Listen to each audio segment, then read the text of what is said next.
Chapter 6 of Paternal Power. Sect 52. It may perhaps be censured as an impertinent criticism in a discourse of this nature to find fault with words and names that have obtained in the world. And yet possibly it may not be amiss to offer new ones, when the old are apt to lead men into mistakes, as this of paternal power probably has done, which seems so to place the power of parents over their children wholly in the father, as if the mother had no share in it. Whereas, if we consult reason or revelation, we shall find she hath an equal title. This may give one reason to ask, whether this might not be more properly called parental power. For whatever obligation nature and the right of generation lays on children, it must certainly bind them equal to both the concurrent causes of it. And accordingly, we see the positive law of God everywhere joins them together, without distinction, when it commands the obedience of children. Honor thy father and thy mother. Exod. Romans 20:12. Whosoever curseth his father or his mother, Lev. Romans 20:9. Ye shall fear every man his mother and his father, Lev. Romans 19. 3 children, obey your parents, and cf. Romans 6:1. Is the style of the Old and New Testament. Sect 53.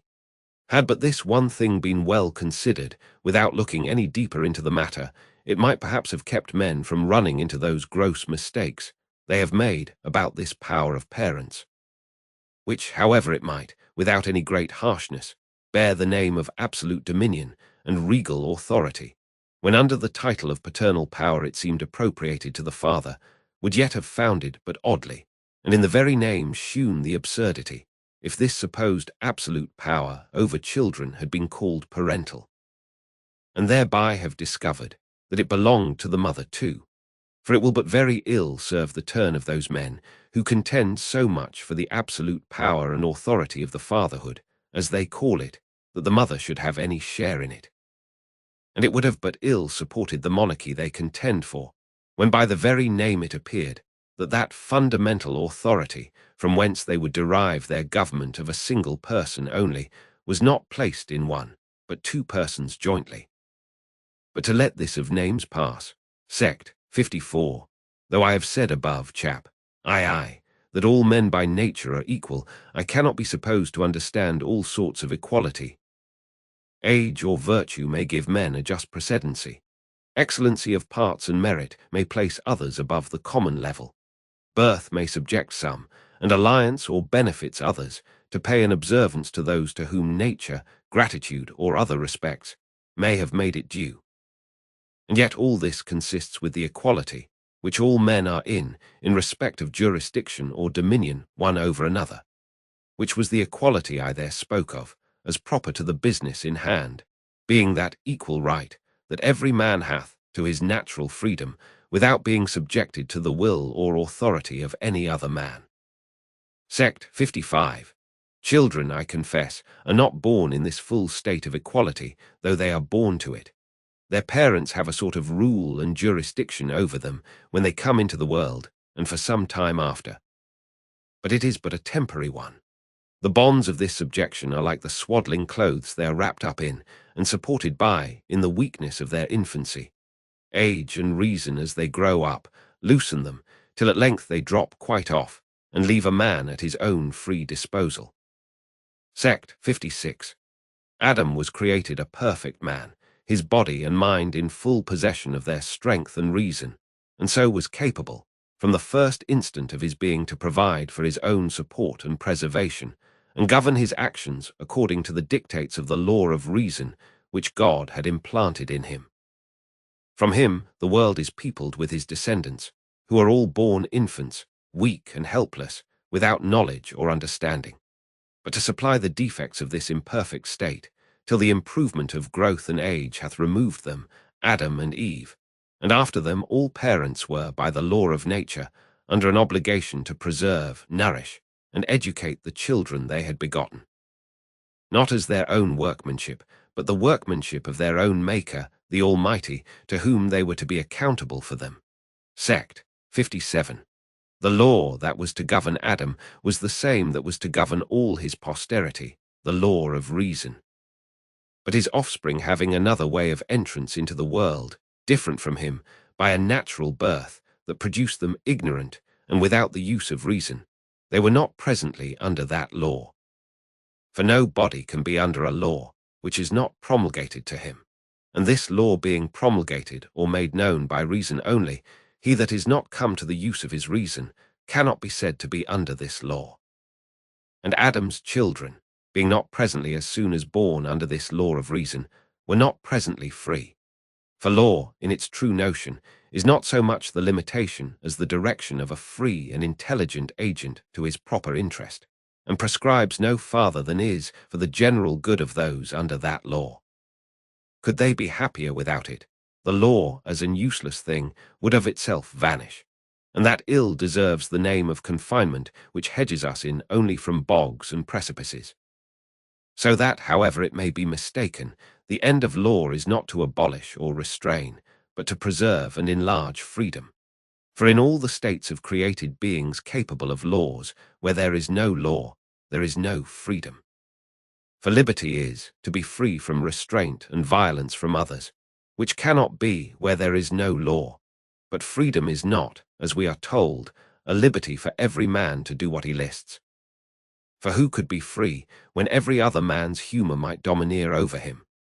But a liberty to dispose, and order as he lists, his person, actions, possessions, and his whole property, within the allowance of those laws under which he is, and therein not to be subject to the arbitrary will of another, but freely follow his own. Sect 58.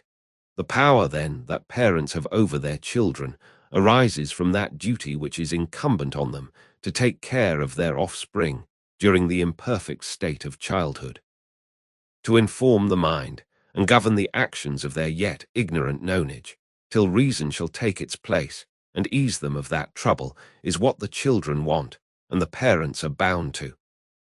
For God, having given man an understanding to direct his actions, has allowed him a freedom of will and liberty of acting as properly belonging thereunto, within the bounds of that law he is under. But whilst he is in an estate wherein he has not understanding of his own to direct his will, he is not to have any will of his own to follow. He that understands for him must will for him too. He must prescribe to his will and regulate his actions. But when he comes to the estate that made his father a freeman, the son is a freeman too. Sect 59. This holds in all the laws a man is under, whether natural or civil. Is a man under the law of nature? What made him free of that law? What gave him a free disposing of his property, according to his own will, within the compass of that law? I answer, a state of maturity wherein he might be supposed capable to know that law, that so he might keep his actions within the bounds of it. When he has acquired that state, he is presumed to know how far that law is to be his guide, and how far he may make use of his freedom, and so comes to have it. Till then, somebody else must guide him, who is presumed to know how far the law allows a liberty. If such a state of reason, such an age of discretion made him free, the same shall make his son free too. Is a man under the law of England? What made him free of that law? That is, to have the liberty to dispose of his actions and possessions according to his own will within the permission of that law, a capacity of knowing that law, which is supposed by that law at the age of 21 years, and in some cases sooner. If this made the father free, it shall make the son free too. Till then we see the law allows the son to have no will, but he is to be guided by the will of his father or guardian, who is to understand for him. And if the father die, and fail to substitute a deputy in his trust, if he hath not provided a tutor to govern his son during his minority, during his want of understanding, the law takes care to do it. Some other must govern him, and be a will to him, till he hath attained to a state of freedom, and his understanding be fit to take the government of his will. But after that, the father and son are equally free as much as tutor and pupil after nonage, equally subjects of the same law together, without any dominion left in the father over the life, liberty, or estate of his son, whether they be only in the state, and under the law of nature, or under the positive laws of an established government. Sect 60. But if, through defects that may happen out of the ordinary course of nature, anyone comes not to such a degree of reason, wherein he might be supposed capable of knowing the law, and so living within the rules of it, he is never capable of being a free man. He is never let loose to the disposure of his own will, because he knows no bounds to it, has not understanding, its proper guide, but is continued under the tuition and government of others. All the time his own understanding is incapable of that charge. And so lunatics and idiots are never set free from the government of their parents, children who are not as yet come unto those years whereat they may have, and innocents which are excluded by a natural defect from ever having. Thirdly, madmen, which for the present cannot possibly have the use of right reason to guide themselves, have for their guide the reason that guideth other men which are tutors over them, to seek and procure their good for them. Says Hooker, Eckel, Pol. Lib.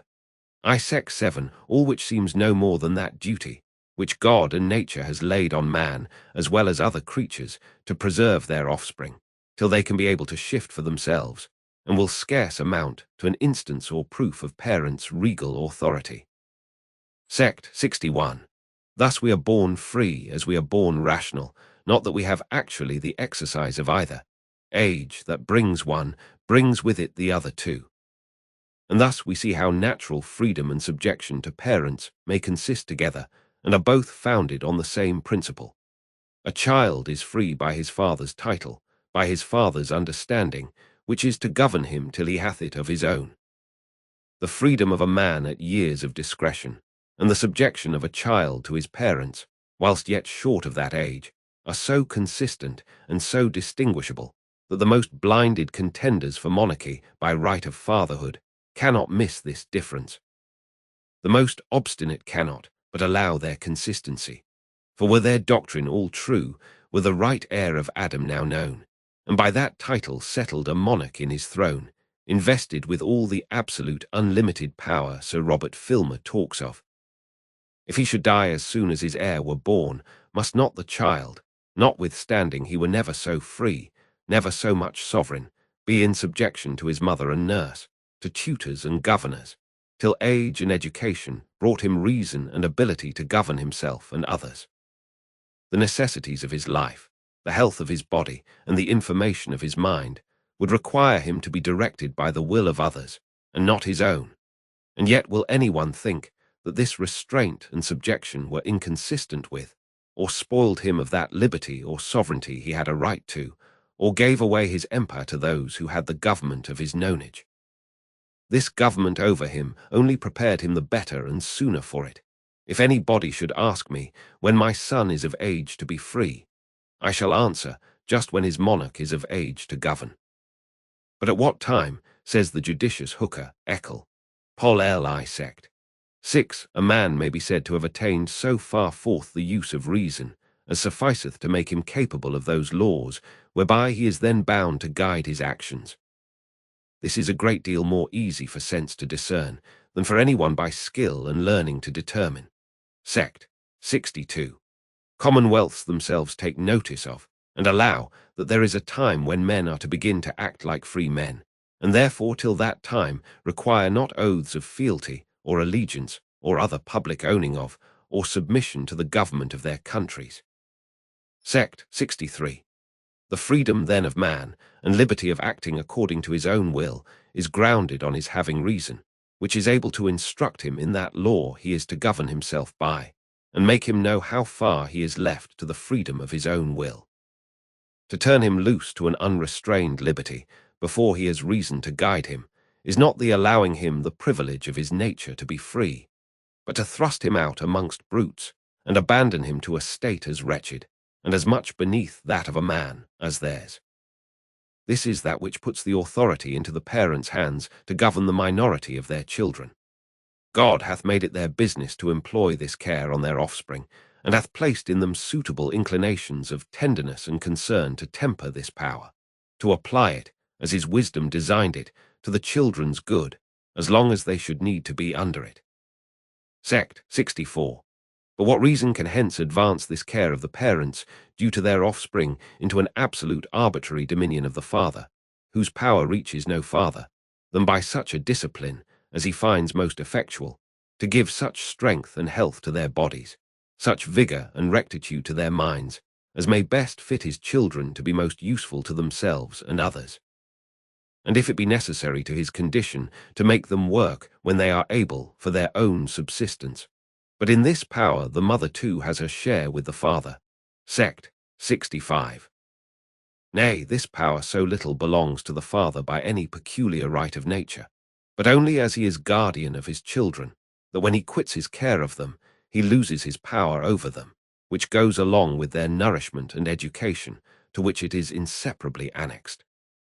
And it belongs as much to the foster father of an exposed child as to the natural father of another. So little power does the bare act of begetting give a man over his issue. If all his care ends there, and this be all the title he hath to the name and authority of a father, and what will become of this paternal power in that part of the world, where one woman hath more than one husband at a time? Or in those parts of America, where, when the husband and wife part, which happens frequently, the children are all left to the mother, follow her, and are wholly under her care and provision? If the father die whilst the children are young, do they not naturally everywhere owe the same obedience to their mother, during their minority, as to their father were he alive? And will anyone say that the mother hath a legislative power over her children, that she can make standing rules, which shall be of perpetual obligation, by which they ought to regulate all the concerns of their property, and bound their liberty all the course of their lives? Or can she enforce the observation of them with capital punishments? For this is the proper power of the magistrate, of which the father hath not so much as the shadow. His command over his children is but temporary, and reaches not their life or property. It is but a help to the weakness and imperfection of their knowledge, a discipline necessary to their education. And though a father may dispose of his own possessions as he pleases, when his children are out of danger of perishing for want, yet his power extends not to the lives or goods, which either their own industry or another's bounty has made theirs, nor to their liberty neither, when they are once arrived to the enfranchisement of the years of discretion. The father's empire then ceases, and he can from thence forwards no more dispose of the liberty of his son than that of any other man. And it must be far from an absolute or perpetual jurisdiction, from which a man may withdraw himself, having license from divine authority to leave father and mother, and cleave to his wife. Sect. 66. But though there be a time when a child comes to be as free from subjection to the will and command of his father, as the father himself is free from subjection to the will of any body else, and they are each under no other restraint, but that which is common to them both, whether it be the law of nature or municipal law of their country. Yet this freedom exempts not a son from that honor which he ought, by the law of God and nature, to pay his parents. God having made the parents instruments in his great design of continuing the race of mankind, and the occasions of life to their children, as he hath laid on them an obligation to nourish, preserve, and bring up their offspring, so he has laid on the children a perpetual obligation of honoring their parents, which containing in it an inward esteem and reverence to be shewn by all outward expressions, ties up the child from anything that may ever injure or affront, disturb or endanger the happiness or life of those from whom he received his, and engages him in all actions of defence, relief, assistance, and comfort of those by whose means he entered into being, and has been made capable of any enjoyments of life. From this obligation no state, no freedom can absolve children, but this is very far from giving parents a power of command over their children, or an authority to make laws and dispose as they please of their lives or liberties. It is one thing to owe honor, respect, gratitude, and assistance, another to require an absolute obedience and submission.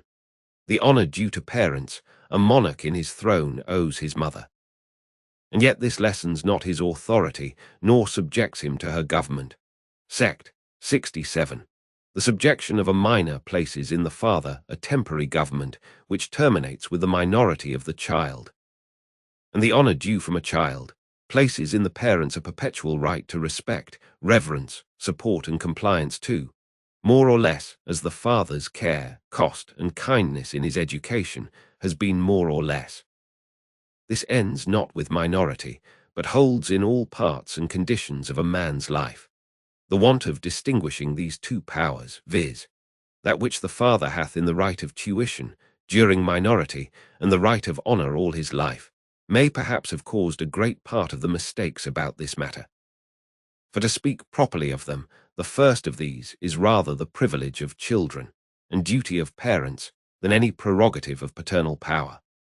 The nourishment and education of their children is a charge so incumbent on parents for their children's good, that nothing can absolve them from taking care of it. And though the power of commanding and chastising them go along with it, yet God hath woven into the principles of human nature such a tenderness for their offspring, that there is little fear that parents should use their power with too much rigour. The excess is seldom on the severe side, the strong bias of nature drawing the other way. And therefore God Almighty, when he would express his gentle dealing with the Israelites, he tells them that though he chastened them as a man chastens his son, Jude. Romans 8:5, i.e. with tenderness and affection, and kept them under no severer discipline than what was absolutely best for them, and had been less kindness to have slackened. This is that power to which children are commanded obedience, that the pains and care of their parents may not be increased or ill rewarded. Sect. 68.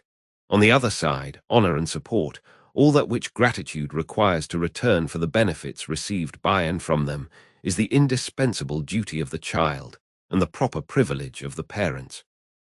This is intended for the parent's advantage, as the other is for the child. Though education, the parent's duty, seems to have most power, because the ignorance and infirmities of childhood stand in need of restraint and correction, which is a visible exercise of rule and a kind of dominion, and that duty which is comprehended in the word honour requires less obedience, though the obligation be stronger on grown than younger children. For who can think the command, "Children, obey your parents," requires in a man that has children of his own the same submission to his father as it does in his yet young children to him, and that by this precept he were bound to obey all his father's commands, if out of a conceit of authority he should have the indiscretion to treat him still as a boy. Sect. 69. The first part then of paternal power, or rather duty, which is education, belongs so to the father that it terminates at a certain season. When the business of education is over, it ceases of itself, and is also alienable before. For a man may put the tuition of his son in other hands, and he that has made his son an apprentice to another has discharged him, during that time, of a great part of his obedience both to himself and to his mother. But all the duty of honour, the other part, remains nevertheless entire to them. Nothing can cancel that. It is so inseparable from them both that the father's authority cannot dispossess the mother of this right, nor can any man discharge his son from honouring her that bore him. But both these are very far from a power to make laws, and enforcing them with penalties that may reach estate, liberty, limbs, and life. The power of commanding ends with nonage. And though after that, honour and respect, support and defence, and whatsoever gratitude can oblige a man to, for the highest benefits he is naturally capable of, be always due from a son to his parents. Yet all this puts no sceptre into the father's hand, no sovereign power of commanding. He has no dominion over his son's property or actions, nor any right that his will should prescribe to his son in all things. However, it may become his son in many things, not very inconvenient to him and his family, to pay a deference to it. Sect. 70. A man may owe honour and respect to an ancient or wise man, defence to his child or friend, relief and support to the distressed, and gratitude to a benefactor to such a degree that all he has, all he can do, cannot sufficiently pay it. But all these give no authority, no right to anyone of making laws over him from whom they are owing. And it is plain, all this is due not only to the bare title of father, not only because, as has been said, it is owing to the mother too. But because these obligations to parents and the degrees of what is required of children may be varied by the different care and kindness, trouble and expense, which is often employed upon one child more than another. Sect 71. This shows the reason how it comes to pass that parents in societies, where they themselves are subjects, retain a power over their children and have as much right to their subjection as those who are in the state of nature, which could not possibly be if all political power were only paternal, and that in truth they were one and the same thing. For then, all paternal power being in the prince, the subject could naturally have none of it. But these two powers, political and paternal, are so perfectly distinct and separate, are built upon so different foundations, and given to so different ends, that every subject that is a father has as much a paternal power over his children as the prince has over his. And every prince that has parents owes them as much filial duty and obedience as the meanest of his subjects do to theirs, and can therefore contain not any part or degree of that kind of dominion which a prince or magistrate has over his subject. Sect 72. Though the obligation on the parents to bring up their children and the obligation on children to honor their parents contain all the power on the one hand and submission on the other, which are proper to this relation, yet there is another power ordinarily in the father, whereby he has a tie on the obedience of his children, which though it be common to him with other men, yet the occasions of showing it, almost constantly happening to fathers in their private families, and the instances of it elsewhere being rare and less taken notice of, it passes in the world for a part of paternal jurisdiction. And this is the power men generally have to bestow their estates on those who please them best, the possession of the father being the expectation and inheritance of the children, ordinarily in certain proportions, according to the law and custom of each country.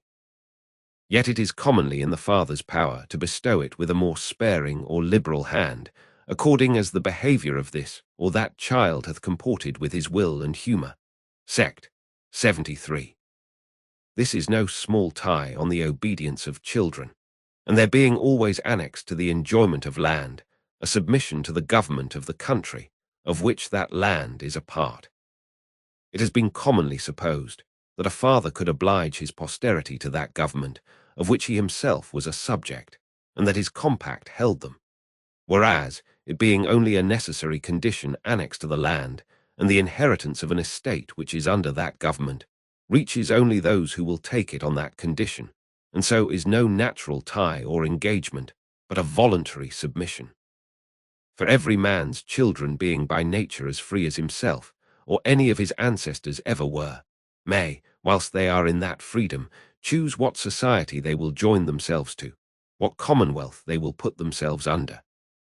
But if they will enjoy the inheritance of their ancestors, they must take it on the same terms their ancestors had it, and submit to all the conditions annexed to such a possession.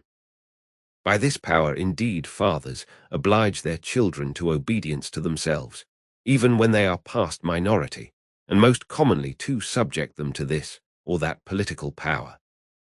But neither of these by any peculiar right of fatherhood, but by the reward they have in their hands to enforce and recompense such a compliance, and is no more power than what a French man has over an English man, who by the hopes of an estate he will leave him, will certainly have a strong tie on his obedience. And if, when it is left him, he will enjoy it, he must certainly take it upon the conditions annexed to the possession of land in that country where it lies, whether it be France or England. Sect 74. To conclude then, though the father's power of commanding extends no farther than the minority of his children, and to a degree only fit for the discipline and government of that age.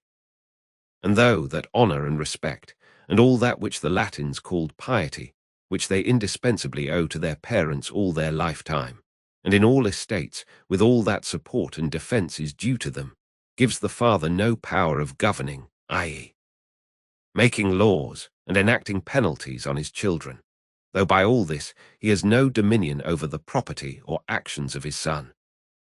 Yet it is obvious to conceive how easy it was, in the first ages of the world, and in places still, where the thinness of people gives families leave to separate into unpossessed quarters, and they have room to remove or plant themselves in yet vacant habitations, for the father of the family to become the prince of it. He had been a ruler from the beginning of the infancy of his children. And since without some government it would be hard for them to live together, it was likeliest it should, by the express or tacit consent of the children when they were grown up, be in the father, where it seemed without any change barely to continue, when indeed nothing more was required to it than the permitting the father to exercise alone in his family that executive power of the law of nature, which every free man naturally hath, and by that permission resigning up to him a monarchical power, whilst they remained in it. But that this was not by any paternal right, but only by the consent of his children, is evident from hence that no body doubts. But if a stranger, whom chance or business had brought to his family, had there killed any of his children, or committed any other fact, he might condemn and put him to death, or otherwise have punished him, as well as any of his children, which it was impossible he should do by virtue of any paternal authority over one who was not his child, but by virtue of that executive power of the law of nature, which, as a man, he had a right to. And he alone could punish him in his family, where the respect of his children had laid by the exercise of such a power, to give way to the dignity and authority they were willing should remain in him, above the rest of his family. It is no improbable opinion, therefore, which the arch-philosopher was of, that the chief person in every household was always, as it were, a king.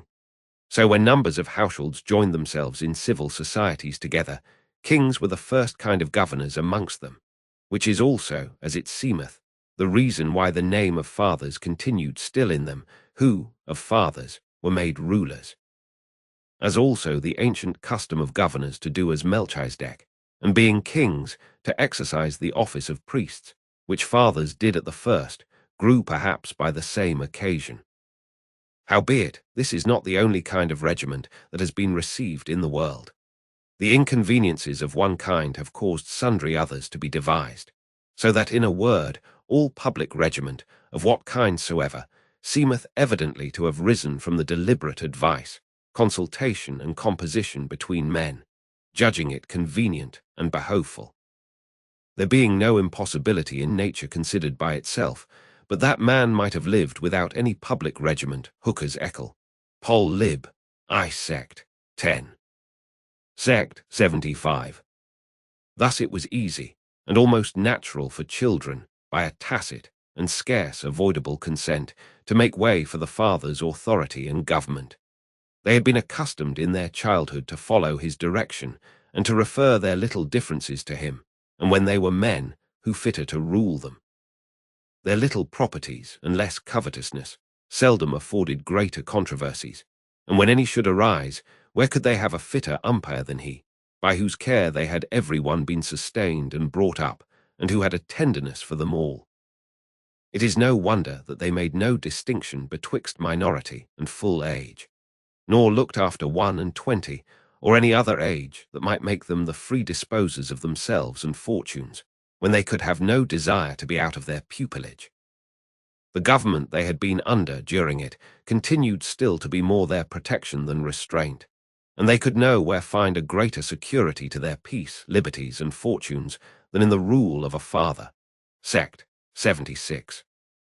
Thus the natural fathers of families, by an insensible change, became the politic monarchs of them too, and as they chanced to live long, and leave able and worthy heirs for several successions or otherwise, so they laid the foundations of hereditary or elective kingdoms under several constitutions and manners, according as chance, contrivance, or occasions happen to mould them.